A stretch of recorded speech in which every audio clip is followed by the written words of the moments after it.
Hello everyone. So today we will continuing from the previous class. So in the previous class we discussed about how to design a singly reinforced beam. Only we have done the flexile design part. Shear design part is still there. So we will discuss about that in the later class. But today we will be discussing about curtailment of bars. So I have already told you that in case of a simply supported beam, if you look at the BMD or the moment distribution diagram, it is something like this, where maximum moment at the center, which is WL square by 8, and as well as the 0 at the support. So the reinforcement that we have provided for the beam is considering the maximum moment, but that will not be the case for end section. At the end section, as you go near to the end, the moment reduces and we will not be requiring the reinforcement we will be requiring for at the midsection. So certain portion of the reinforcement that we have provided at the midsection can be curtailed at the end portion. Okay, because at the moment is less. So how to see or how to reduce this moment or how to curtail the reinforcement bar, we will discuss in this class. So here the total load or the dead load on the beam is 27 kilonewton per meter. So let us first find out at which distance we are no longer require the extra bars. So one thing that you should always understand that four numbers of bar is minimum for any beam. Okay, so for our design at the midsection we have got four numbers of bars at the bottom and two bars at the top. So minimum four bars are required. That means at the end we can reduce the cross section or the reinforcement to a configuration of reinforcement something like this. Okay, where I can remove these two bars. But what is the distance at which we no longer need this extra two bars? We need to find out. For this we need to see what is the moment of resistance of four bars and as well as the moment of resistance for two bars. Then we can see whether this moment of at which location this the moment is equal to the moment of resistance for two bars. Understood what I'm saying?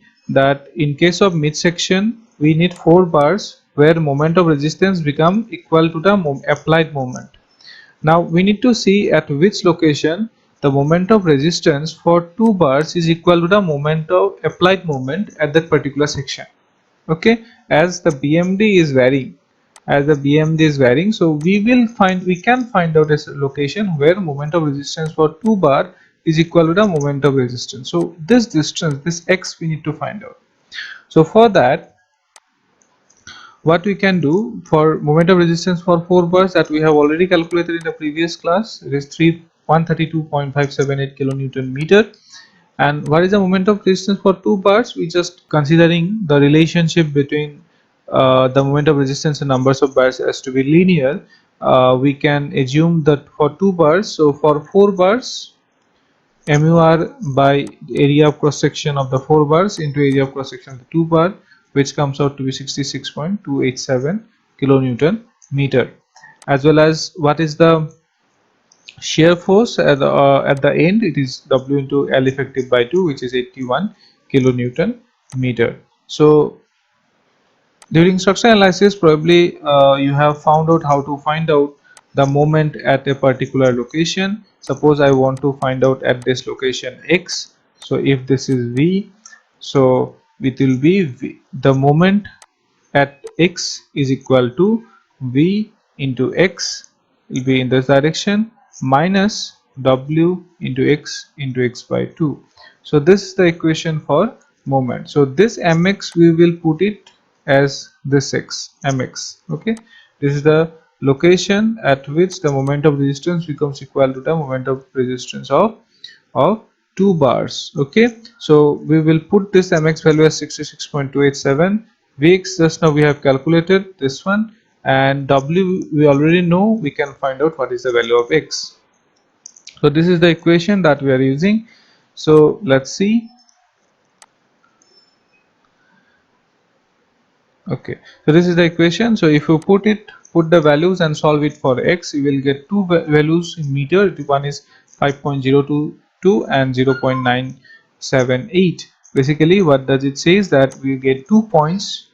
One is 0.978 and one is 5.022. okay, these 2 points will be having the moment of resistance. The moment is equal to moment of resistance of 2 bars, okay, which is 66 point something.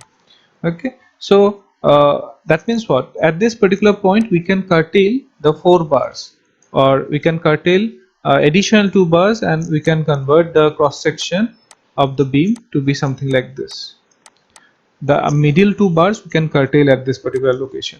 Okay, this is what it means. Now it is not that, it is not simple as that, as I'm saying that you just need to cut that. There are certain codal provisions that you need to consider. So this codal provisions you can see over here.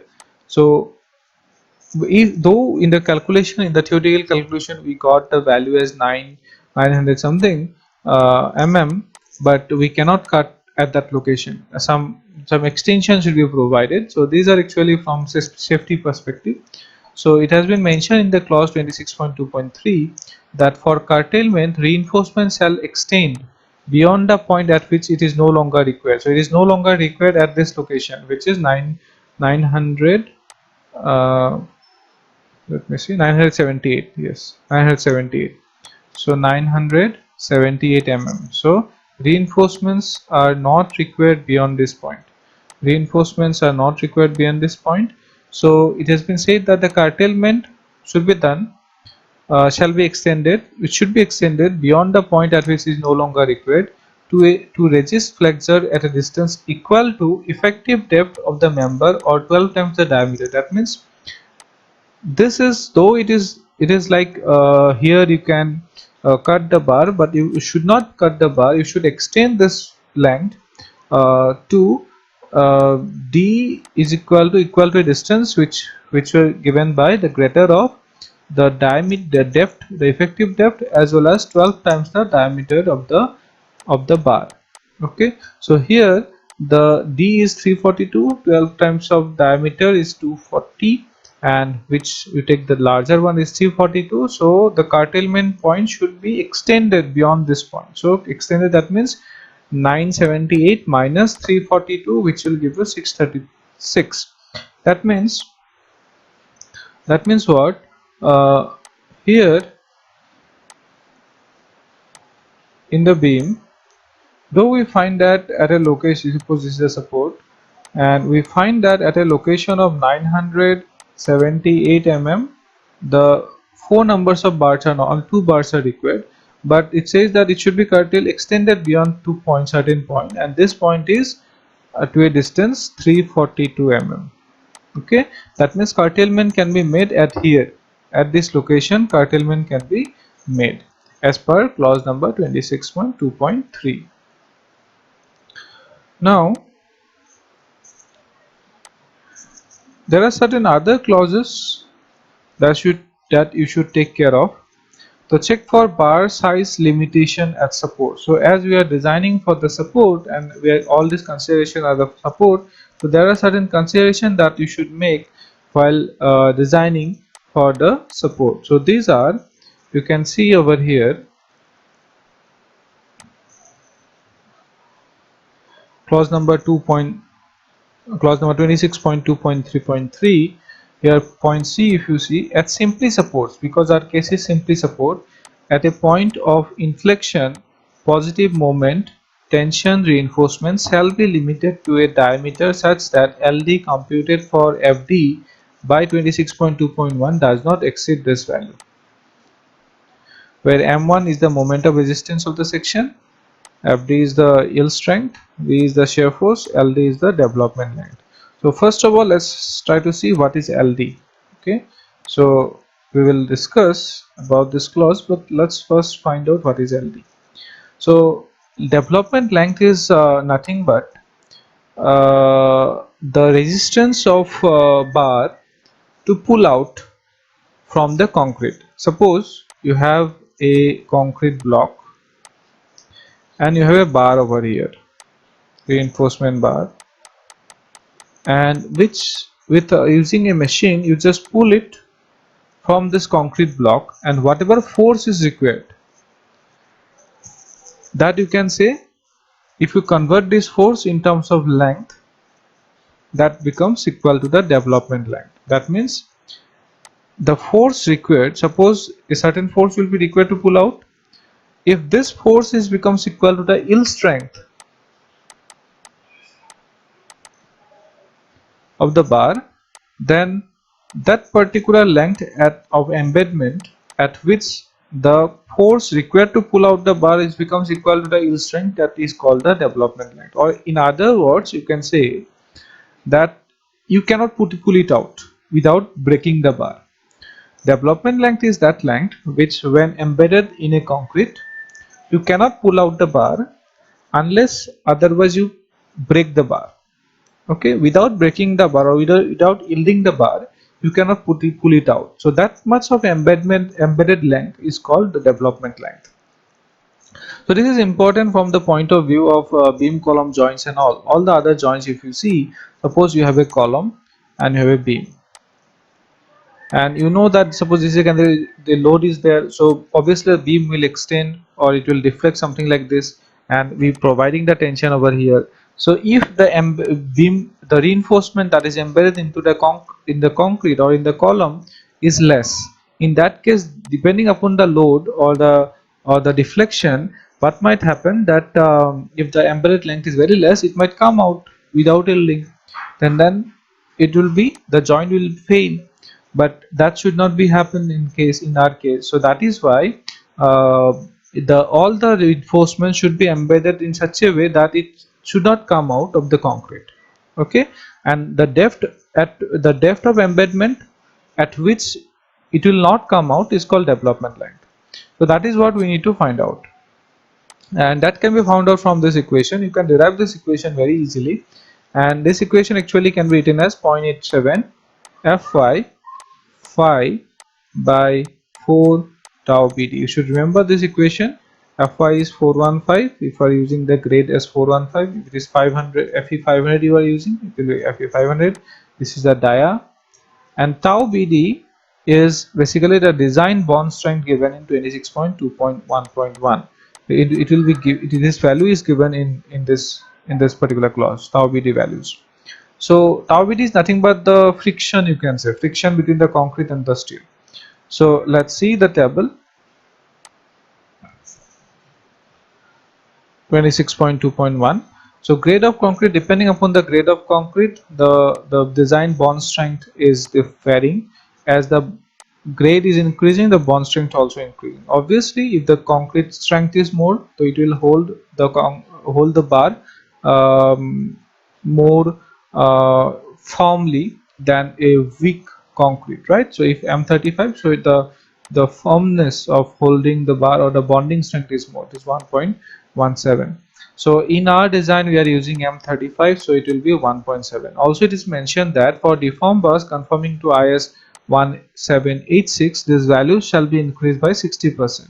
So deformed bars means HYSD bars, high yield strength deformed bars. So we are using high yield strength deformed bars everywhere. So for deformed bars, you should increase these values by 60%. That means 1.7 into 1.6. This should be the value of tau BD. Okay, and for bars in compression, these are for tension. The bars in compression, the value of the bond strength for tension should be increased by 25%. Okay, but for our design, we are just only designing for tension. So this particular thing is not required. We just need to increase it by 60%. So if you see the calculation, LD, so tau BD is 1.6 into 1.7, that is 2.72, and if you put this values in the equation for LD, you will get it 0.664 meter. That means if you put the bar into a concrete up to a depth, this depth is 664 mm. In that case, if you pull the bar from the concrete, then it will not come out without breaking or without yielding. Okay, so this is the depth 664 LD. So this is the development length that we are talking about in the previous class also. So remember, this development length is very important. Now In this particular clause, what does it say? That a simply supported support at a point of inflection, positive moment tension reinforcement shall be limited to a diameter such that LD computed for FD by 26.2.1 does not exceed this value. So LD should not exceed this value. Okay, sorry, this value should not exceed LD. So let's see that whether we can do this.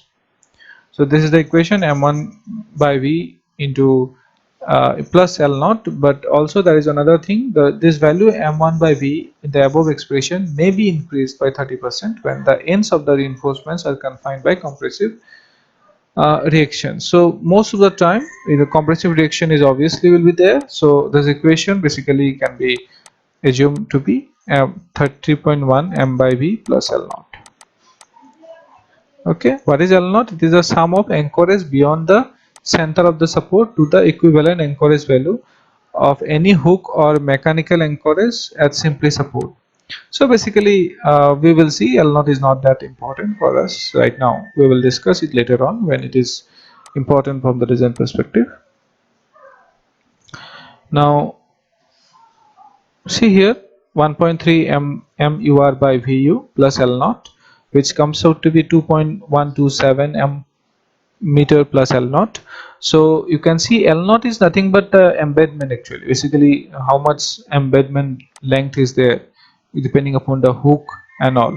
So a beam is there and a column is there, so up to extension whatever extension is provided, that is L naught. Okay, so this is 2.12 plus L naught, and this value exceeds LD value, which is 0.664 regardless of L naught. So whatever with the value, it doesn't depend, but the value is obviously going to be more than the LD value. So hence the bar dia 60 mm is acceptable for the end case. Okay, that means, so what does it actually tells you? That in certain case what might happen, like you might provide a very thin bar at the end able to satisfy this particular clause, then it will you cannot provide that bar. Suppose in a bar you are providing 8 mm or 6 mm bar at the support, then that will not work because this particular condition should be satisfied.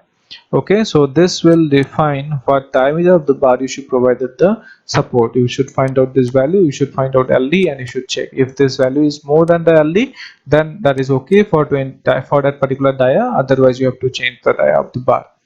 So now let's come to the extension over the support. So in the extension over the support, the positive moment reinforcement. So in case of a beam, so at the support we will be having positive moment, at the midsection we will be having negative moment or sagging moment, at the support we will be having hogging moment.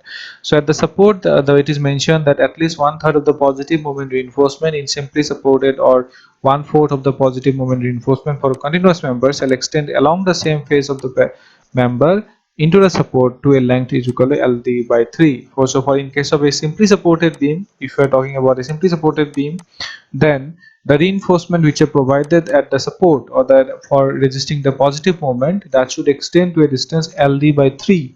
So LD by 3 is equal to 221, right? Just look at this particular figure. Now this particular figure, so here you can see that these are the reinforcement at the end, right? So what does it says that as it is a simply supported beam, so it should extend beyond this point into the support. It should extend beyond into the support to a distance LD by 3. Here the LD by 3 is coming out to be 221.232, but what the support width is 230 mm, right? And if minus the cover and the other reinforcement, then it will be very less. It is, if even if just subtracting the cover, it becomes 100 and 190. So in that case it will be more, so it is not sufficient. This particular whatever support area is or the support width is provided, this is not sufficient to include LD by 3. So that is what we can do, we can bend the bar. Though we cannot provide it in horizontal direction, we can bend the bar. So whenever you are bending the bar, so the development length or the anchorage length can be increased. The there can be found out the equivalent anchorage length for bending. So because you can see that if you have a hook inside a concrete, it will be more tough to pull it out, right? If you have a straight bar inside a concrete, it will be easier compared to a hook inside a concrete. Suppose you have a concrete and you have a hook like this, then it will be tougher compared to a bar which is straight, right? So this hook portion has, you can say this hook has some equivalent length. If I considering the straight length, it will be probably refer to a larger equivalent straight development length. Okay, so for this case the width of the support is 230 mm, so or it is here, it is 221 mm extension is required, but which is not sufficient. So we can provide what accordingly, we can provide 90-degree band with 4-5 extension. Okay, so we can extend, we can provide a 90-degree band with a extension of 4-5. 5 is the diameter of the bar, so this is 4-5, and this is the, so this extension is generally for standard 90-degree band, this is 5-5, this is 5-5. Okay, so the total length becomes, this is 5-5, this is 4-5. Now total equivalent length, so total equivalent length can be calculated from this particular clause 26.2.2. The anchorage reinforcement, the anchorage bar in tension, the deform bars may be used without in anchorage provided development length requirement is satisfied. So if deform bars you are using, then there is no need to provide hook if the LD is satisfied, but our case LD is not satisfied, right? This because this is the development length required, LD by 3D is 221, which is not sufficient, or which is larger than the area available with us. So we have to go for bending. So bend and hook. For bend, the anchorage value of bend shall be taken as 4 times the diameter of the bar for its 40-degree turn, for each 40-degree bend subjected to a maximum of 16 times the diameter of the bar. So you can maximum increase the or you can increase the anchorage value or development length by providing a hook up to 16 times of diameter. Okay, you cannot go beyond that, and each 45-degree turn you can increase the LD by 4-5. Okay, 4 4s are 5, that means only u hook you can provide a maximum hook dimension. That means suppose this is LD. Okay, suppose this is 100. Okay, so if I provide a bar which is 45-degree angle, then for this angle this can be increased 100 plus 4-5. Okay, so but if I make a band something like this, then it becomes 100 plus 8-5, because 245, so 8-5.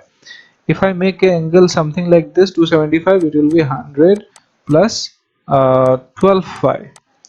And if I make a hook something like this, which is rotating by 180-degree, in that case it will be 100 plus 16-5. But now if you think that I am going to make it something like this, which is rotating, say suppose more than 180 degrees, but this is not going to work. So maximum encouraged length enhancement you can make up to 16.5. So for our case we are going to provide a 90-degree band, so the extension will be, so 90 by 45, so that will be 2 into 4, that is 4 into 2 to that 8 into 8-5, so it becomes 8-5. So 8 into 20 plus we have provided an extension of 4-5 extension, because suppose this is the band, so there will be some extension, so this is 4-5. So this 4-5 is equal to 4 into 20, so 240 mm. So finally the embedded length, that is we can provide, just providing this particular band, we can go for 230 mm minus 40 minus 5 into 25. So for this you should actually look the figure. See here, So the development length is being calculated from here. Okay, development length is calculated from the face of the support. Now what is the total development length that we have provided here? You can see from here to here, the total distance, the total width of the footing or the support is 230 mm, right? Minus clear cover 40. So from this side I have subtracted 40. Fine. Then after that, uh, there is 5 phi of this band. This 5 phi is for band, so minus 5 phi. Okay, and this is 5 phi, that is 5 into 20, so it is 100. That is why it is written as 100. So this is 5 phi, or you can say this is 100. Then we will come up to this point. Okay, so this length we have come out. So this is the length up. This is the length that we have got from the face of the support. So this is the length, 230 minus 40 minus 100. So plus this particular band will give you, this is 90-degree band, so this give you how much? 8 into 5. 5 is 20. This band will give you another development length 8 phi. So 8 into 20. Just now we have calculated. Plus 4 phi is this much. 4 phi is 80. 4 into 20. So this is the total development length for this bar. This is the total development length for this bar. Okay, and which comes out to be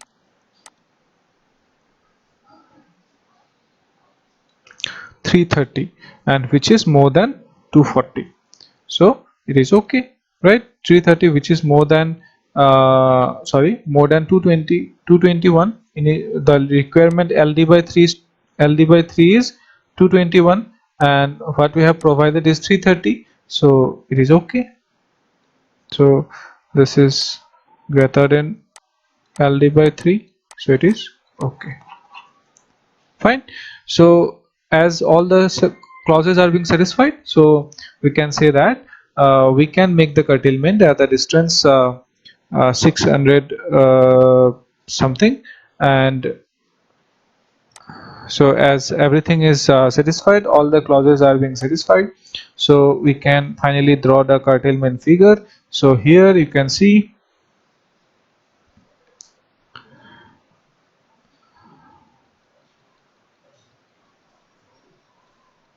yeah, so initially we found that after 978 mm we do not require the reinforcement, but as per the clause 26.2.3, we have to extend beyond up to a distance d and 12 phi. So we found that d is larger one, so 342. So here I can cut two numbers of bars. Here I have four numbers of 20 mm 20 torr bar, but here I have two numbers of 20 torr bar. Okay, so as this 20 torr bar is the support, so I have to check for the diameter of the bar, so whether this is okay or not. That now we have checked by this equation, 1.3 v 1 by L plus L naught. So this equation I have checked, so we have checked that the diameter is okay. Then after that I have to check for the anchorage, that is this length. So I have to check it as per the clause. It is mentioned that that should extend beyond this support by length LD by 3, and we have found that LD by 3, if I provide a straight bar, it will not be sufficient. So we have provided a hook by a extension of 4 phi, and this particular bending is 5 phi. And then after that we have calculated that the total development length for this hook, for this band that we have provided, is 330, which is actually more than 221, that is LD by 3. So it becomes okay. So after, as everything checks out, so this is the curtailment of this is how we can curtail the reinforcement at a distance, basically 978 minus 432 mm from the center of the support. Okay, so with this I would like to conclude today's class.